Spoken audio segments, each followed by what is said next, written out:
G'day Bomber fans. Well, there have been a bunch of rule changes in the last few days. The game is going to look a lot different next year, and I feel like the changes made will, as always, suit some teams more than others. You might think all 18 teams are playing the same game, so it's an even playing field, but the fact is, clubs do exploit rules. Some clubs do it much better than others. While, the goal is to improve the game for the neutral for the AFL, there are certain clubs who, in an ideal world, would have different sets of rules to others. So let's go through each rule change. There are 7 one by one and chat about them and decide whether or not they are good or bad for the Bombers in particular, and I guess the league as a whole. Okay, so the first rule change to discuss, I'm gonna get the boring ones out of the way first. So sorry guys, but who cares about this? The requirement for a player to start in the goal square for every set of bounce is no longer required. So that is the 6-6-6 rule. With that rule, for some reason, one player from each team had to be in the goal square, and this apparently added an extra 8 to 10 seconds to game restart at times,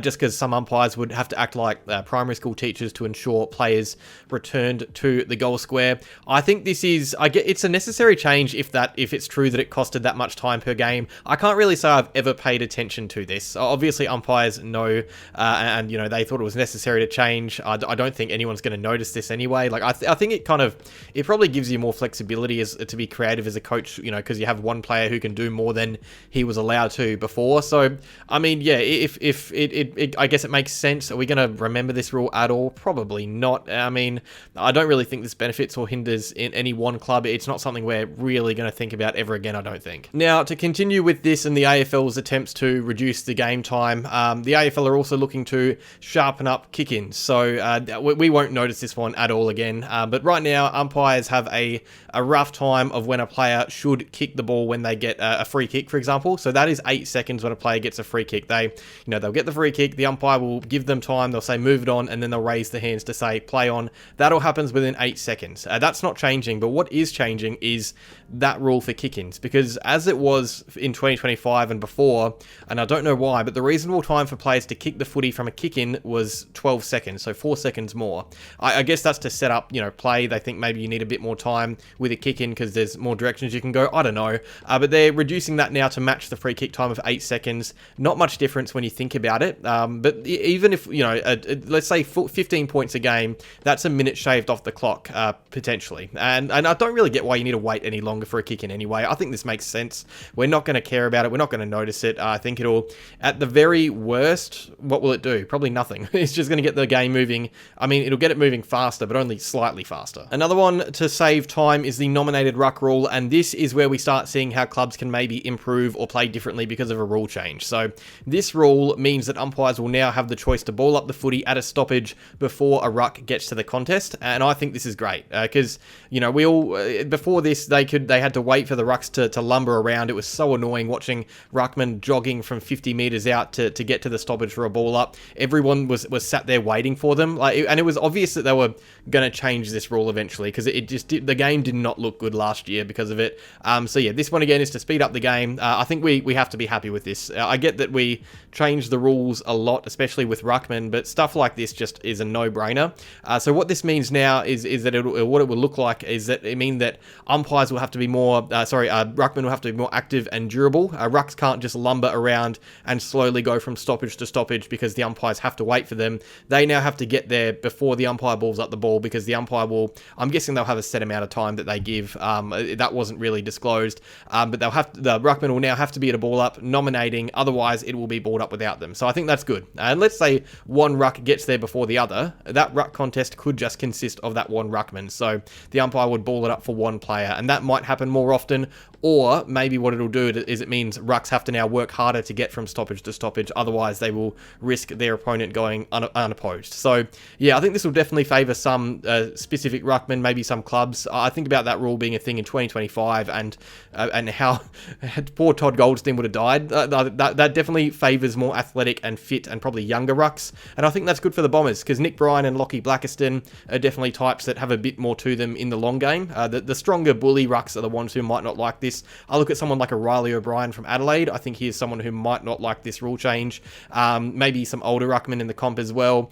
But we will really, those players will have to go to another level with their fitness, or it's just going to be a good change that prioritises the more athletic and fitter rucks like the Bombers have. So it's not really going to be too noticeable, you'd think. It won't change the amount of stoppages that a ruck gets to. I think clubs will find a way to get their big men to contests and stoppages quicker anyway. They'll maybe tinker with positioning a bit in open play. But I think the next rule change is one that will definitely favour certain rucks in the comp. So this is a big one, and this one kind of flew under the radar a bit with the other changes because they're more topical. So the centre bounce, I mean, for starters, it is no longer a centre bounce, and there's been a bit of discourse about that. And I think this rule change now makes sense for why we don't have a centre bounce. So rucks now will not be allowed to cross over the halfway line in the centre circle when the ball is thrown up to wrestle. Like, the reason for this, it's really just to get rucks jumping at the ball again. So apparently only 21% of centre bounces last year had a ruck jumping at the ball. That is 1 in 5 every centre bounce. And you did notice it. Like, rucks would just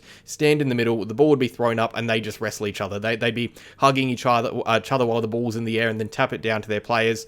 I remember a few years ago, I don't remember what the exact rule change was, but they changed the rules to favour the wrestling rucks, and it never made sense to me. And it also hurt certain players. So Hawthorn, for example, Ned Reeves was their starting ruck in either 2022 or 2023. They then changed the rule and it suited Lloyd Meek, who was less athletic, but it didn't matter because the rule favoured strength and Lloyd Meek was stronger. It is now going to go back the other way and it is going to favour the athletic rucks, and I think that's good for the game. Like, I mean, ask any fan what they'd rather see. Would they rather see two big blokes hugging each other in the middle of the ground, or would they rather see proper leaping rucks and jumping taps back in the game? And I think we're going to get used to the centre throw up for this, because the reason they can change this leaping rule back now is because the ball is going to be in a 50-50 situation every centre bounce. The umpire will throw it straight up in the air. There won't be any chance of a ball being, misbounced or anything. And whoever is the more athletic ruck or who has the better timing will win the tap. And it's not going down to chance anymore. I think rucks are going to be a lot more important at these contests, at least the leaping rucks, because of this. And it's not going to favour players like Lloyd Meek or Riley O'Brien, even older rucks like Brodie Grundy and Jared Witts, even though they're very crafty. But other older rucks as well. But obviously, it wouldn't have been good for Todd Goldstein as well. So it shows another layer to that delisting at the same time, because I'm sure clubs had an idea that this was coming. But I think this rule change does suit certain players, and Tom de Koning comes straight to mind. Anyone who's not only tall but has hops, like a leaping ruckman like a Tom de Koning. And I think it actually really favours Lockie Blackiston on our list. I think there is now an argument that Lockie Blackiston could play a lot of senior footy next year in the ruck, because, I mean, he's kind of like a discount Tom de Koning. He's obviously not at that level, but he's the same type of player as Tom de Koning. And I think this rule will definitely benefit those types of rucks, and it'll put Blackiston in a good position to challenge Nick Bryan for that number one ruck role. I think it's probably good for Bryan too. He's not the type to be looking to engage in physical contact every centre bounce either. But I think it's Blackiston in particular who's going to be a fan of this for the Bombers. And I think it also makes the timing of Draper's Achilles so much more annoying for him, because I think if he was fully fit, this would be a rule that would really benefit him too. Just that athletic type of ruck. It makes both these changes make Cooper Duff-Tytler a more enticing ruck prospect, because he's not the best, strong tap ruck. But this paired with the nominating ruck rule definitely favours the athletic around the ground type. So I think this change is good for Essendon. I think it's good for St Kilda, good for any club with an athletic ruckman.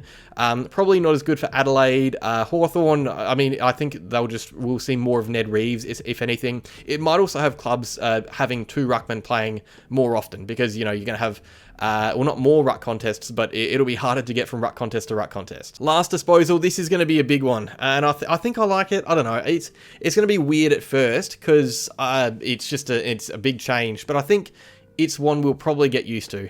So this is now meaning that if a player disposes of the ball in between the arcs and it bounces out of bounds, not inside 50, but on the wings, if you kick it out of bounds, it is now automatically a free kick to the other team. So it's like out on the full, even if the ball is bouncing before. So there will be no more throw-ins from disposals, really. And it sounds like a lot, but apparently it only reduces 3 stoppages a game, which is interesting to me. I thought it would have been a lot more than that. Also, something it would do is reduce the amount of deliberate out-of-bounds calls. It won't get rid of them entirely because there are other ways to deliberately get the ball out of bounds, but any of the ones where the ball is kicked along the wing and it bounces sideways only for the umpire to call it deliberate and piss off the crowd, those howler calls won't happen anymore because the new rule means it's easy to adjudicate because there's a set rule in place. If the ball bounces out before being touched, by law it is a free kick. So I think that's a good aspect of it. There will be no longer those contentious deliberate out of bounds, or there'll be some, but it'll get rid of heaps of them. It does also reduce the amount of stoppages per game, which I think is good. I think, if you ask anyone, I think it's better for the game for the ball to be in the hands of a player rather than the hands of an umpire. That's the way I see it. But yeah, I think it's interesting. It's going to be a big change for the competition. It'll be one that we have to get used to, and we have seen it in state leagues and AFLW, and it works. I think it's slightly different to the AFLW because you're not allowed to shepherd the ball out of bounds here. So if you were to shepherd it out while it's bouncing, I think it's a boundary throw-in, something like that. I'm not 100% sure. Correct me if I'm wrong. But yeah, I think it's going to be interesting. I think overall, it's just, I don't even know if it probably is a good change, but I think it's more of an interesting change to the competition because, I don't think any teams will like it more than others. Maybe teams who prefer stoppage footy dislike it, and teams who use the ball well like it. So maybe it's not good for the Bombers because we don't use the ball very well. But yeah, I think it's good for the competition. The bloody stand rule, everybody's favourite rule in the competition. So they've updated this a bit, and honestly, who cares? I feel like this one's just a matter of time until they just scrap it altogether because they realise how complicated they have made it. So the rule change this year pretty much means, I've got a headache just thinking about it, honestly. So if you're on the mark now, you can no longer exit the protected area to stand outside it. You'll hear the whistle paid for a mark, and the umpire, in 2025, the umpire would shout outside 5. That's because players had the choice to either stand the mark or leave the protected area. That is no longer the case. So if a player is at the mark, they have to stand. They have to be a statue. I think that's the rule. I don't even care enough to think about it because realistically, however they change it, they're still going to struggle to implement it and judge it. You can see why they attempted to bring it in, or something like it, because they want the game to speed the game up and players to be able to run with the footy more. But it's always been so annoying to watch, and it's resulted in some of the worst umpiring decisions in the last decade or so. I feel like every week there's a stand rule call that everyone just hates. It's a rule that no one likes the stand rule. Do you even if you do, you're not going to say it because you're going to get absolutely flamed for saying it. I was watching a game the other night, actually, a game from 2016, and it just flowed so much better and looked so much more natural without the stand rule. And it's just annoying seeing players having to stand still while their opponent can run around them. It's like you can see why the AFL want that, so players can be kicking and running more, but a hand pass receives, but it doesn't show off any skill or anything. Like half the time we're watching the man on the mark anyway because we're waiting for them to get the all clear to move and start chasing, because half the time, think of the ones where a player literally has the choice to run around the guy on the mark because he isn't allowed to move. I don't think that requires any skill or shows off the game in any way. It looks silly, and I guess that, it would lead to less handball receives if they took it out entirely, and that is a fun part of footy. But I don't think footy looked that bad before the stand rule anyway. I think, in my opinion, I think it looks worse with the stand rule in place, and I know many agree because it is probably one of the most hated AFL rules. Now, actually, interestingly, I think if this rule was to benefit anyone, it would probably benefit a few teams. But remember early in the year, Essendon were pretty pissed off with the way some teams would exploit the stand rule, and we actually sent a letter out to the AFL to kind of explain why certain moments weren't outside the rules. And then I think maybe the Sydney game or a game before it, there was a change in direction from the AFL, and they started paying more 50-metre penalties for teams trying to exploit those rules. So I think Essendon are probably a team that plays to the whistle a bit more here than others. So you could argue it suits us, or maybe because I think the umpires cracked down on it later in the year anyway, it doesn't. Honestly, who knows? I can barely keep up with this rule and the way they adjudicate it. The less we think about it, the better. And finally, prior opportunity. This is a funny one. There's one club that really comes to mind with this one, and I think Bomber fans will be happy about it. We all know who's going to dislike this more than others might.